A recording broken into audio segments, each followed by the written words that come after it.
this accident on the trestle bridge above the Altamaha River in rural Georgia.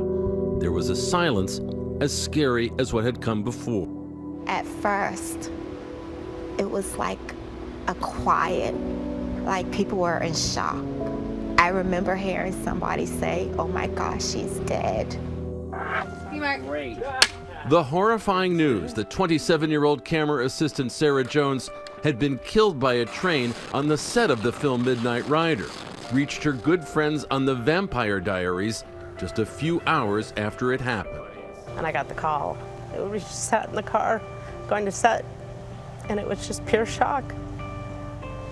She just left too soon. She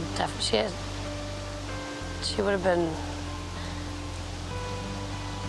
yeah, it was just too soon. I've been working as an actor pretty much nonstop for 15 years, and I'd never experienced anything like it, where everyone just went home and crying. I wanted to know what exactly, what do you mean? You know, how? I was angry, really angry. And for them to overlook something that jeopardizes the safety of the people that are working with them is absolutely, positively, it's unacceptable. Ever since the accident on February 20th, investigators have been trying to figure out who wasn't doing their job to keep this crew safe. The people who made poor choices that day need to be held fully accountable. Investigators would uncover this email sent to location manager Charlie Baxter on the morning of the shoot, in which the railroad refuses to grant the film permission to shoot on its tracks. Producer-director Randall Miller and the rest of the Midnight Rider crew had no way of knowing when a train might be coming, as railroad safety expert and film consultant Art Miller notes. There is no freight train schedule I can rely on to make sure there'll be no train on my track. It's a day-to-day thing. There's not such a thing as a freight train schedule that approximates what, say, a major airline might publish. Someone at the scene apparently said only 2 trains go by, we're good to go. Well, that's not true. Attorney Jeff Harris has filed a lawsuit on behalf of Sarah Jones's parents. You don't shoot on a railroad track unless you absolutely are positive that you have permission to be there. And I think they said, well, you know, we don't have actual permission, but ultimately we're just going to try to steal this shot. If so, it would apparently not be the first time Randall Miller had stolen a shot. Take this subway scene from his 2013 movie CBGB, a scene he brought up in this panel discussion. We're not allowed to shoot in New York subways. I don't know if you know that, but you're not allowed to. And on the DVD extras from CBGB, shot mostly in Savannah, Randall Miller jokes about pulling off scenes like this one. This is a real house, and I don't think they fully knew that we were going to drop a piano down their staircase. All in good fun? Well, how about a child turned loose in a pasture? I mean, I don't think it's dangerous at all to have a little kid run through cows, do you think? No. One man wasn't laughing.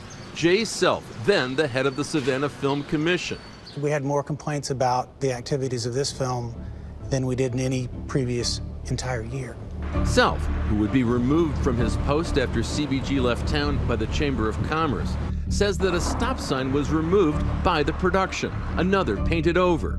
Cars were parked in handicap spots or in front of fire hydrants. Minor issues perhaps, but often accompanied, Self says, by sheer arrogance. He would say, but we're trying to make a movie here, as if that somehow outweighed the safety or the welfare or the business of other people. It was like that's some kind of magic card. When CBGB was over, we were like, I can't believe nobody got hurt. Tragically, that was not the case on Midnight Rider. They thought they could make up their own rules. They pushed it too far. The audacity to put someone else's life in such danger. They wanted to get the shot, so whatever it took to get the shot is what they did. The entire crew was put in a situation where we all had to basically run for our lives. It's true, as shown by this startling new evidence just released today. Dramatic video taken by a camera mounted inside CSX Q12519. It shows the Midnight Rider crew racing off the bridge as the train that would need a mile of track to stop rapidly approaches the bed that's been left behind on one of the rails. Look again and listen as the dramatic scene unfolds. 26 seconds before impact, the engineer starts to blare the horn continuously. 3 seconds before impact, it's too late to get the bed off the tracks. It sits there, while to the side, actors William Hurt and Wyatt Russell, along with 2 crew members, make it off the trestle. 1 second before impact, people cover their ears, clinging to the bridge for their lives. On impact, the bed becomes a deadly weapon. The train hits the bed, and the bed flies up, and apparently a portion of the hospital bed strikes Sarah and pushes her into the train. Hairstylist Joyce Gilliard suffered a compound fracture of her left arm. She's had to have a plate put in and is also suing the producers, the railroad company, and nearby landowners. It's not just my arm that was hurt. I suffered such a traumatic experience seeing my coworker, friend, lose her life because of someone else's negligence. Up next, in the hot seat, in court and on video, the man at the center of the Sarah Jones tragedy, producer-director Randall Miller, confronted with different questions about just what happened that day, and giving the same answer 3 times.